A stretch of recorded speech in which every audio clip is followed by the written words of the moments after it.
Halo semuanya, selamat datang lagi di video materi ke-10 ya, Manajemen Information System.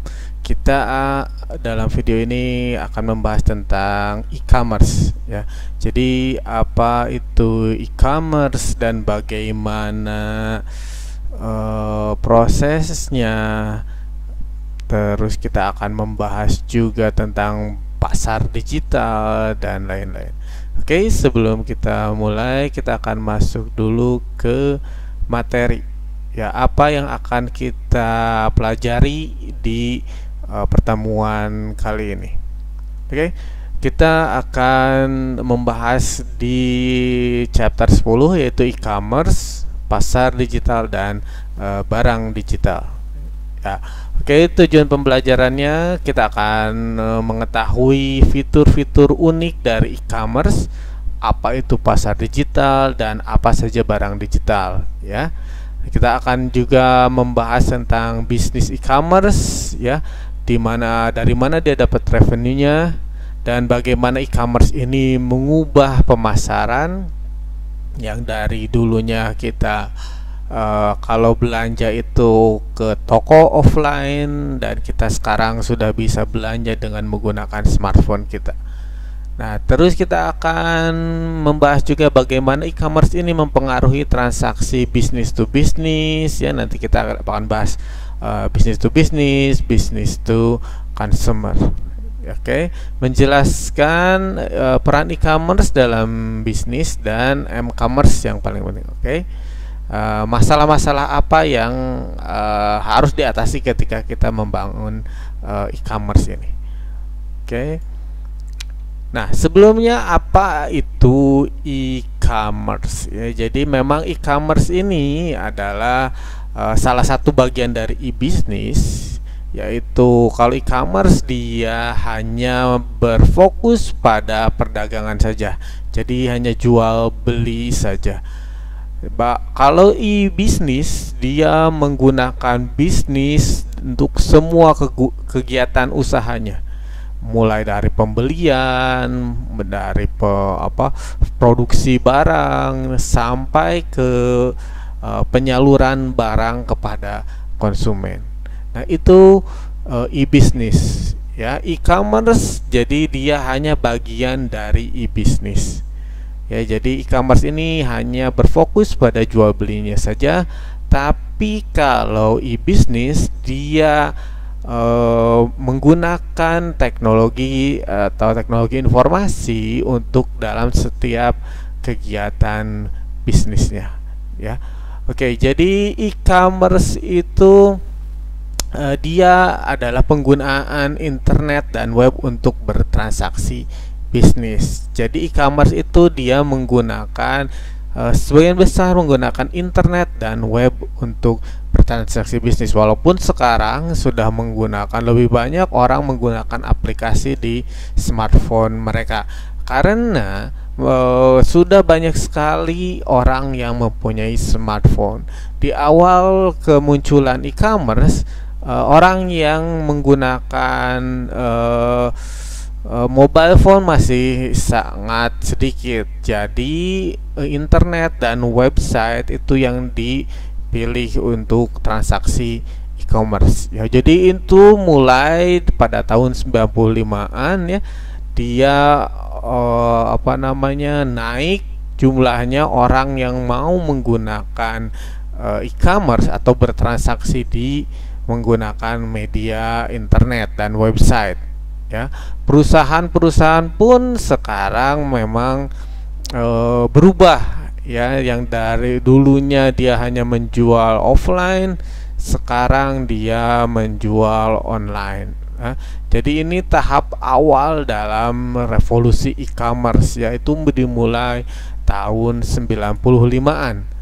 Oke, jadi ketika itu internet belum seperti sekarang. Smartphone tahun 95-an belum ada, hanya mungkin handphone biasa aja yang bisa menelpon saja. Jadi orang lebih banyak menggunakan website dan internet juga belum seluas sekarang jangkauannya. Kalau sekarang sudah ada di mana-mana.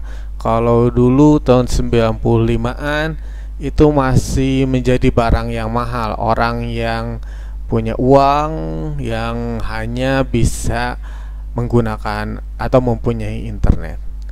Oke. Nah, sebelum itu kita akan lihat dulu salah satu video. Nah, ini bagaimana peluang dari bisnis e-commerce tersebut. Oke. E-commerce atau toko online atas tutupnya sejumlah gerai toko retail konvensional dan juga berkurangnya pengunjung ke pusat perbelanjaan. Namun sesungguhnya persaingan di dalam industri retail online juga sangat ketat. Beberapa e-commerce bahkan telah menjadi korban ganasnya persaingan. Pemilik terpaksa menutup bisnis mereka atau menjualnya kepada pihak lain. Kami ulas selengkapnya dalam e-commerce melesat, persaingan kian ketat. Kita lihat di sini ada e-commerce yang tersingkir dari pertarungan yang ketat di Indonesia. Matahari Mall ini adalah korban terbaru. MatahariMall.com ini adalah milik Lipo Group, berdiri sejak 2015. Matahari Mall akhirnya bergabung dengan Matahari Department Stores dan berubah menjadi Matahari.com. Fokus bisnisnya pun juga beralih dari sebelumnya sebagai situs yang menjual fashion dan produk lifestyle dari pihak ketiga menjadi situs yang memamerkan produk-produk Matahari saja secara eksklusif. Dan kemudian kita lihat di sini Rakuten.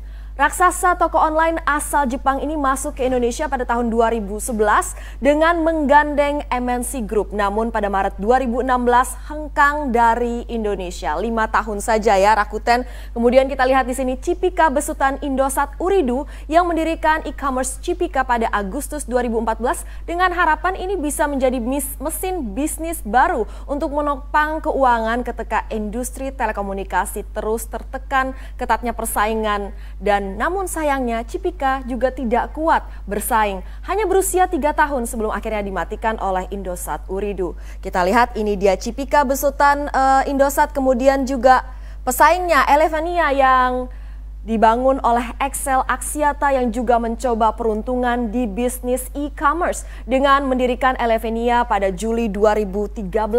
XL mendirikan perusahaan patungan ini bersama dengan Escape Planet dari Korea Selatan. Namun pada Agustus 2017, XL Axiata mengumumkan rencana penjualan Elevania kepada 2 perusahaan milik grup Salim. Kemudian kita lihat di sini Lamido, ini adalah saudaranya Lazada. Besutan Rocket Internet yang mencoba merambah pasar Asia Tenggara lewat Lamido pada tahun 2013 dan kemudian Lazada di tahun 2012. Lamido ini awalnya didirikan sebagai penantang utama Tokopedia dan juga Bukalapak, tetapi gagal bersaing hingga akhirnya pada 2015 Lamido dilebur ke Lazada. Itu dia, ada yang dijual, ada yang dilebur, ada yang ditutup. Persaingan sengit e-commerce. Sejumlah e-commerce ini berjatuhan akibat ganasnya persaingan retail online karena para pelaku saling perang diskon, perang cashback, berlomba-lomba menawarkan voucher macam-macam ya, dan juga gratis ongkos kirim untuk menarik pengunjung ke situs mereka. Meski sebenarnya kinerja keuangan terus berdarah-darah. Istilah kerennya ini adalah strategi bakar duit atau cash burning. Ini dia yang membuat persaingan sangat ketat. Kemudian kita berbicara soal funding. Strategi cash burning ini membutuhkan pendanaan tidak terbatas hingga akhirnya berhasil e-commerce ini menjadi penguasa pasar. Pendanaan menjadi alasan sejumlah e-commerce di tanah air mundur teratur.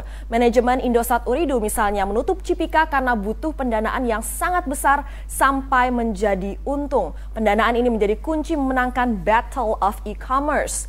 Kemudian market yang dinilai sudah terlalu crowded, terutama dengan masuknya raksasa-raksasa e-commerce asing ke Indonesia. Bahkan hal ini juga alasan yang disebut oleh manajemen XL Axiata saat mereka melepas Elevania. Bahkan pemain asing sendiri seperti Rakuten mengakui kesulitan menghadapi kompetisi bisnis online yang sangat ketat di Indonesia. Tekanan dari para pemain yang ada sangat tinggi bahkan agresif. Investasi ratusan juta dolar tidak kunjung berhenti, terus masuk mengalir ke kas startup hingga Rakuten melihat tidak ada lagi potensi untuk pertumbuhan lebih lanjut. akhirnya melepas bisnisnya di Indonesia. Kemudian model bisnis ini juga menjadi bahasan kami, salah satu alasan mengapa Rakuten angkat kaki. Juru bicara Rakuten mengatakan bahwa penutupan dikarenakan perubahan skema bisnis online Rakuten dari business to customer B2B2C menjadi customer to customer C2C. Oke, dari situ kita lihat bahwa persaingan di e-commerce ini sangat ketat. Banyak sekali perusahaan-perusahaan yang tidak mampu bersaing, akhirnya ditutup dan mungkin dilebur dan lain-lain. Maka dari itu ini salah satu persaingan yang sangat ketat juga di bisnis e-commerce ini. Bagaimana mereka berusaha menguasai pasar dengan menggunakan gratis ongkos kirim, diskon dan lain-lain. Oke. Nah, kita masuk lagi apa fitur-fitur unik yang dipunyai e-commerce ya. Nah, ada 8 fitur unik dari internet dan web sebagai media komersial. Yang pertama adalah ubiquity. Ubiquity ini adalah artinya internet dan web ini sekarang sudah ada di mana-mana. Ya, Anda bisa mengaksesnya di smartphone, bahkan televisi sudah ada smart TV dan lain-lainnya. Artinya ini dengan mudah Anda misalnya dapat berbelanja online, mau pakai PC, apakah itu smartphone, apakah itu dan lainnya. Jadi ubiquity ini ada di mana-mana. Yang kedua adalah jangkauan global. Jadi internet ini karena jangkauannya sangat luas, bahkan hampir seluruh dunia. Jadi Anda yang di mana saja dapat menggunakan internet, dapat menjual barang Anda sampai ke seluruh dunia. Oke, yang ketiga mempunyai standar universal, yaitu standarnya dia memakai internet ya. Jadi semua yang memakai internet dapat terkoneksi dalam satu jaringan. Artinya yang tidak ada standar yang lain karena standarnya sama, universal. Jadi setiap orang, setiap bisnis dia menggunakan teknologi yang sama. Oke. Yang keempat adalah kekayaan. Dalam hal ini kekayaan itu bukan dalam arti uang ya, tapi kekayaan audio, visual, interaktivitas dan lain-lain. Jadi kekayaan di sini adalah kita dapat melihat misalnya video reviewnya, kita bisa melihat fotonya, kita bisa chat langsung dengan penjualnya dan lain-lain. Yang kelima ada interaktivitas. Jadi kita bisa sangat interaktif, misalnya kita tanya kepada penjualnya dengan cepat, real time. Jadi interaktivitasnya sangat memungkinkan, sangat bagus. Jadi kita mau nanya apa tentang produknya, tentang barangnya dan lain-lain, itu dapat dilakukan dengan cepat. Yang keenam, kepadatan informasi. Jadi dalam internet ini, dengan menggunakan internet kita bisa misalnya kita mau membeli suatu barang, kita tidak tahu spesifikasi, kegunaan, atau informasi yang mendetail tentang barang tersebut, kita bisa melihat atau searching di internet untuk informasi-informasinya. Jadi kita ketika mau membeli sesuatu, kita dapat melihat panduan kita, apakah kita akan membeli barang itu, apa kelebihannya, apa kekurangannya dan lain-lain. Yang ketujuh ada personalisasi atau kostumisasi. Jadi seperti halnya internet ini, dia bisa dipersonalisasi atau kostumisasi. Kita tertarik pada hal apa? Misalnya ketika Anda melihat atau ingin membeli sesuatu, misalnya Anda ketik tas, nanti iklan yang akan Anda dapatkan adalah iklan produk-produk seputar tas ya.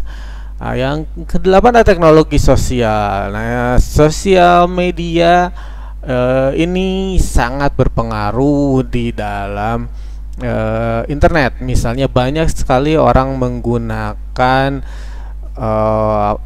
selebgram atau influencer untuk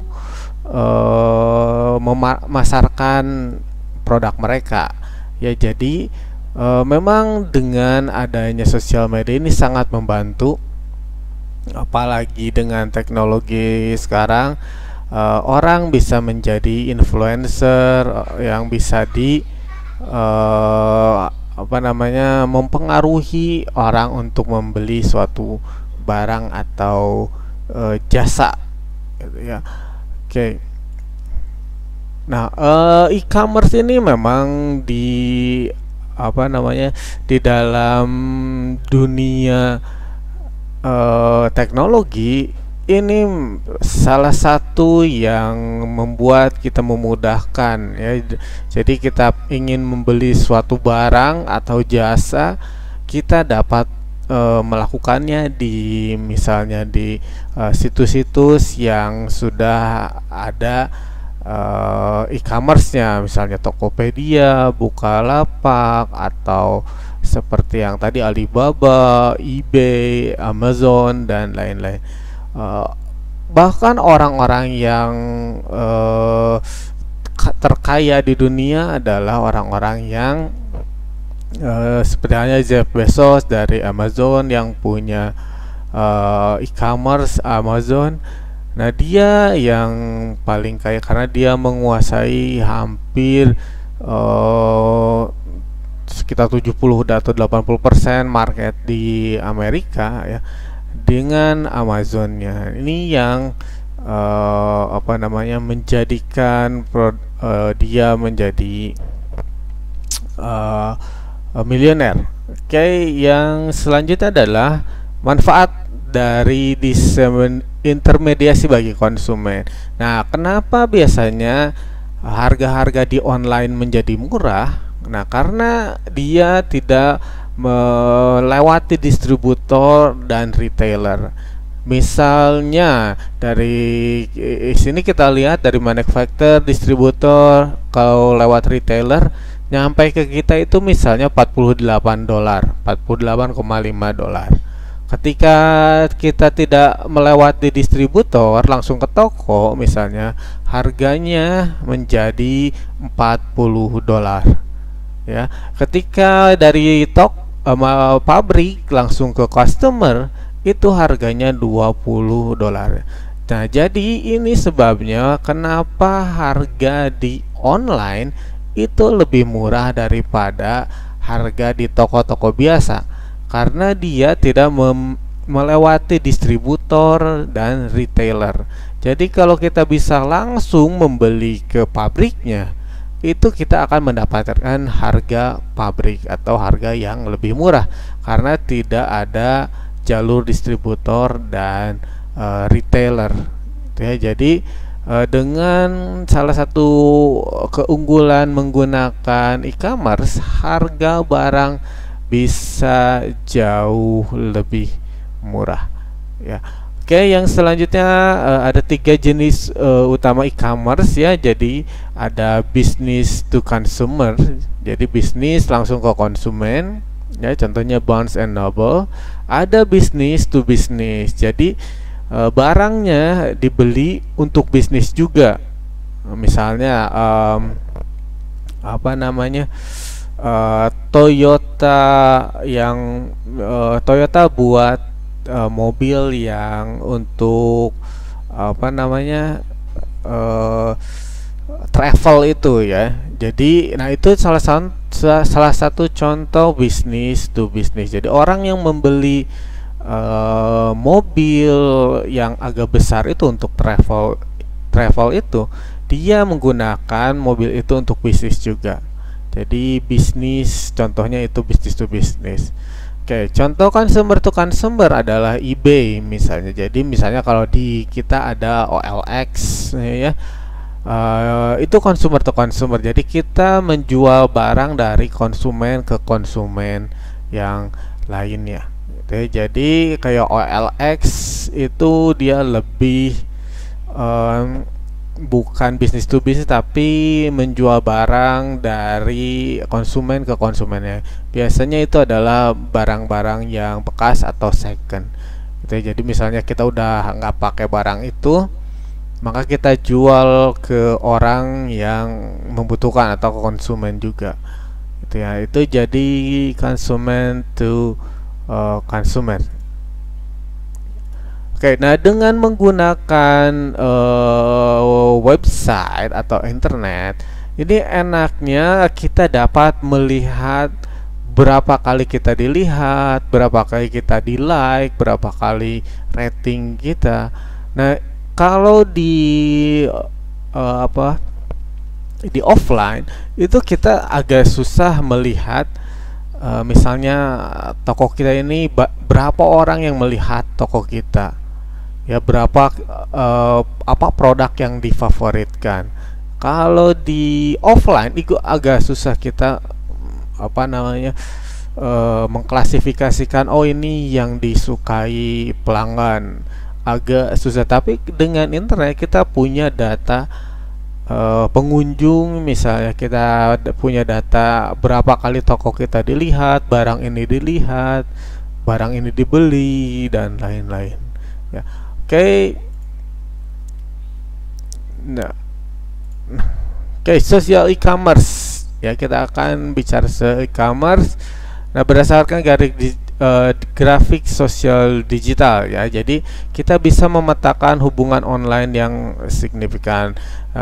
Misalnya kita ingin tahu barang kita ini sebenarnya diklik dari mana, orang tahu barang kita dari mana, apakah dari iklan, apakah dari orang lain. Misalnya kita menggunakan influencer untuk mempromosikan produk kita, maka kita bisa lihat, oh ini orang yang masuk ke website kita, ke aplikasi kita, ke toko kita, datangnya dari mana ya. Jadi apakah ini dari sosial media, tahunya dari apa. Nah, nanti akan kita bisa lihat, oh jadi misalnya strategi marketing mana yang lebih cocok untuk barang yang kita jual ya.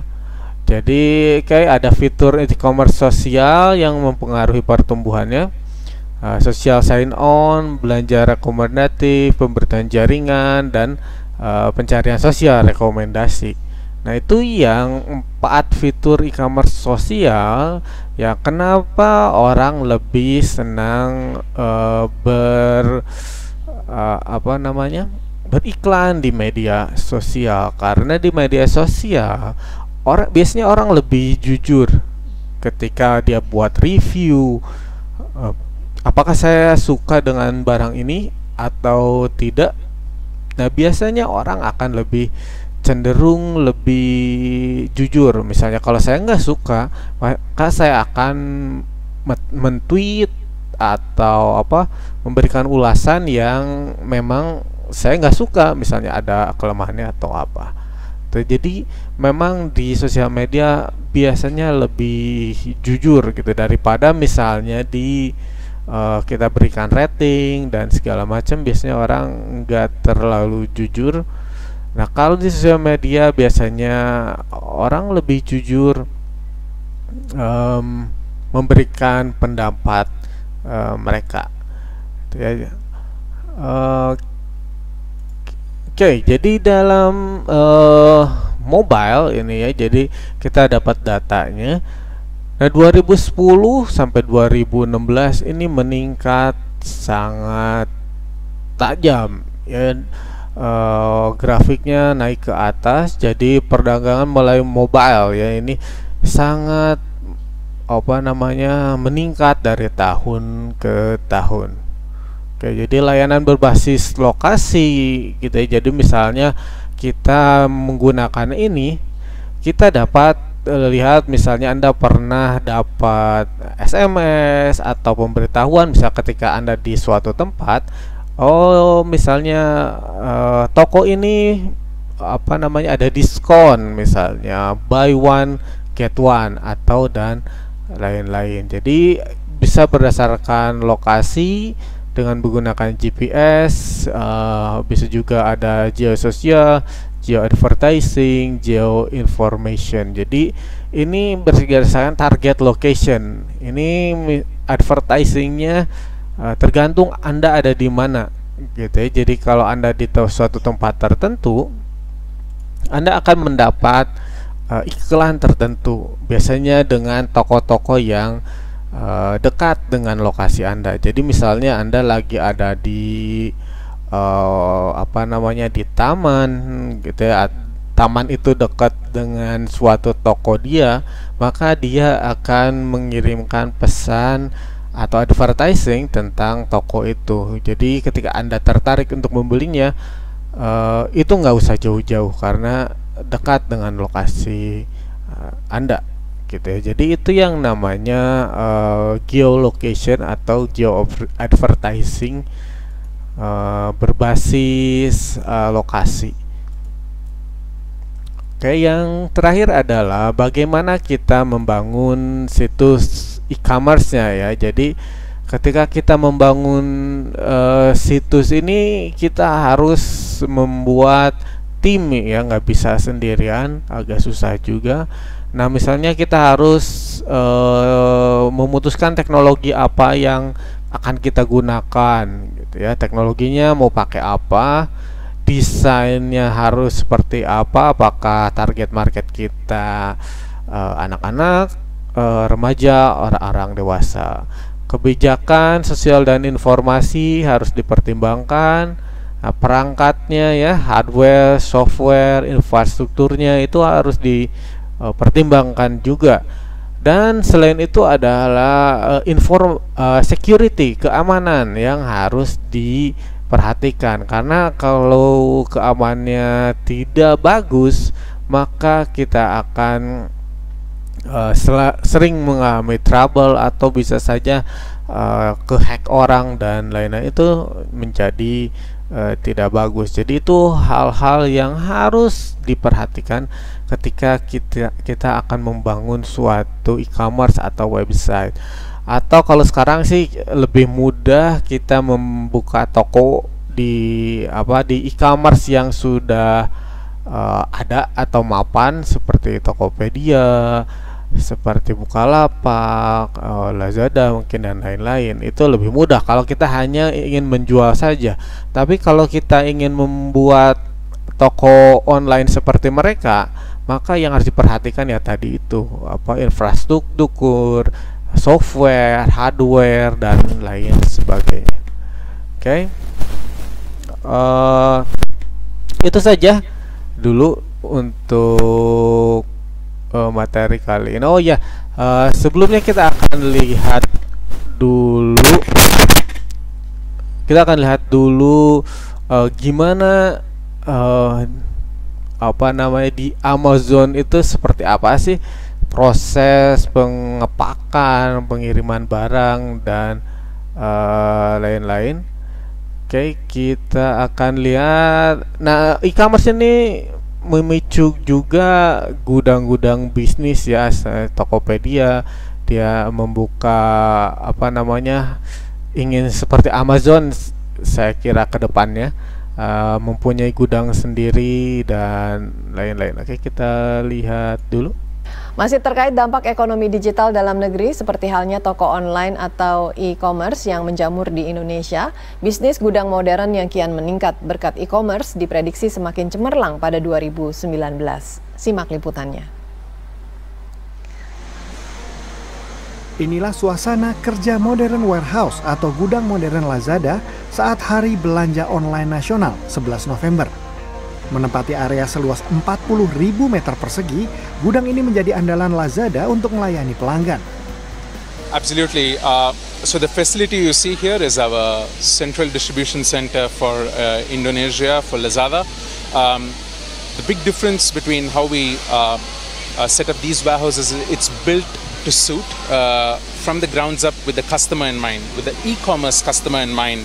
Every single process and every single automation, the people, the work they do, the systems they work on has been geared towards e-commerce purchases, and that's a big difference in how we think about setting up our e-commerce warehouse facilities. Tidak hanya Lazada, pentingnya sebuah gudang modern juga dianggap penting oleh pemain lain, Blibli.com. Ya, dari awal kita membuat gudang-gudang warehouse ya, kita bilang itu kita buat modern dan udah otomatis ya, karena kan kita sistemnya online terkoneksi ke semua warehouse kita. Itu sangat membantu kami, baik itu efisiensi juga efektivitas gitu. Jadi Managing Director PT DHL Supply Chain Indonesia mengaku penggunaan gudang modern adalah kunci dapat menekan biaya operasi pergudangan hingga 50%, di samping penggunaan alat transportasi. Apalagi di tahun depan, pihaknya segera mengoperasikan gudang modern baru di Cikarang seluas 70.000 meter persegi. Ini dilakukan untuk menyambut pertumbuhan pasar logistik dan e-commerce Indonesia yang diperkirakan akan tumbuh pesat. Nah, jadi salah satu yang harus dipikirkan dalam e-commerce adalah logistik ya. Ketika orang sudah membeli barangnya, orang kan ingin cepat ya dapat diantarkan barangnya. Maka dari itu logistik yang baik harus dipunyai oleh setiap pemain e-commerce karena kepuasan pelanggan itu sangat penting. Oke, jadi itu saja dulu untuk materi 10 kali ini tentang e-commerce. Terima kasih, sampai ketemu lagi di materi selanjutnya.